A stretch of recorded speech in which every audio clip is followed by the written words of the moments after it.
Go with it then. So tell me about your earliest years, Dick. You were born where? Actually, my parents lived in New Holland. Okay. At the time I was born, and we stayed there for just the first, I think, 3 years, and then we moved to my grandmother in Ephrata, Pennsylvania, on Fulton Street. I think it was 40 East Fulton Street. So we lived with my grandmother until I was 8 years old. So I started my schooling at the Franklin Street School in Ephrata, and got as far as the second grade when my folks moved. And incidentally, in my class was a guy who ended up being the chairman of the board for Hershey Foods, Harold Moeller. A heck of a nice fella. But my memories of that period, Larry, are of a kid who did not have any brothers or sisters. We had a few neighbors.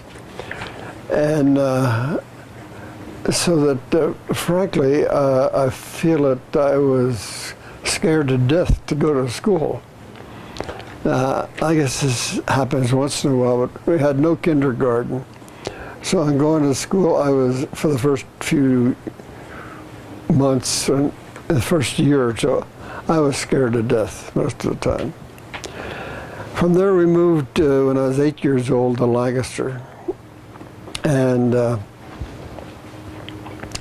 moved into the city from Little Ephrata, and changing schools again.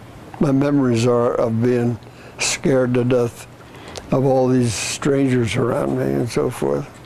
And they all seemed to be wanting to pick a fight or be pushy as kids are. Okay, thank you.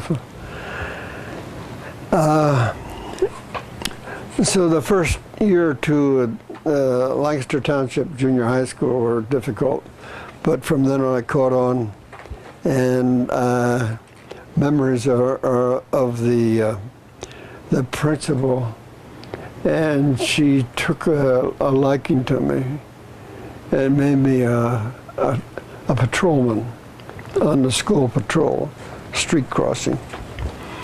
And so I had a chance to talk, and I guess you might start to say being a leader for the first time, where you're given orders and and have responsibilities.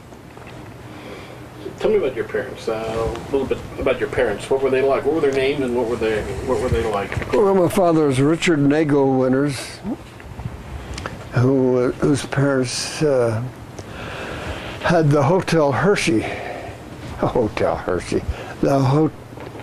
the Ephrata House in Ephrata, and that's now where the post office is located.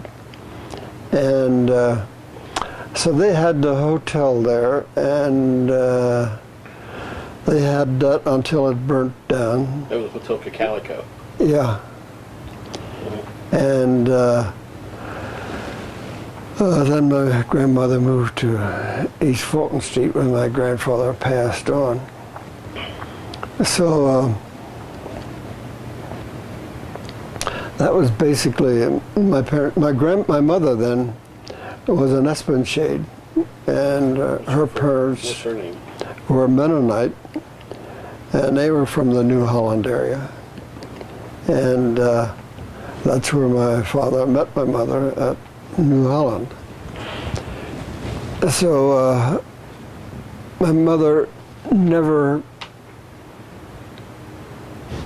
converted to the Mennonite faith, but she was brought up as a Mennonite, and she had the training of a Mennonite, and she passed that message along to me of discipline.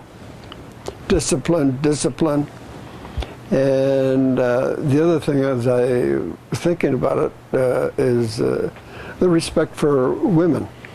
it was drilled in me from day one to respect women. And I've tried to never forget that. So she a lot of your values maybe came from her Mennonite traditions then, you're saying? Yes. If, as I look back on it, the values of honesty and the value of hard work and respect for others. There's one other thing going back to my grandparents on my father's side. The story was passed down to me that my grandfather became an alcoholic and passed along at an early age because of drinking. Somehow or another that stuck in my head, I'm never going to let that happen to me. And as a result, I never did. I never took a drink. And it wasn't hard because as a child, I had been warned that my grandfather had been an alcoholic, and I did not want that to happen to me. So yes, some good came from both sides of the family. What did your parents do? What did your father do for a living? My father worked for what at that time was the Edison Electric Company in Lancaster. And he became a general foreman, so he had, there was 3 general foremen covering the Lancaster County area.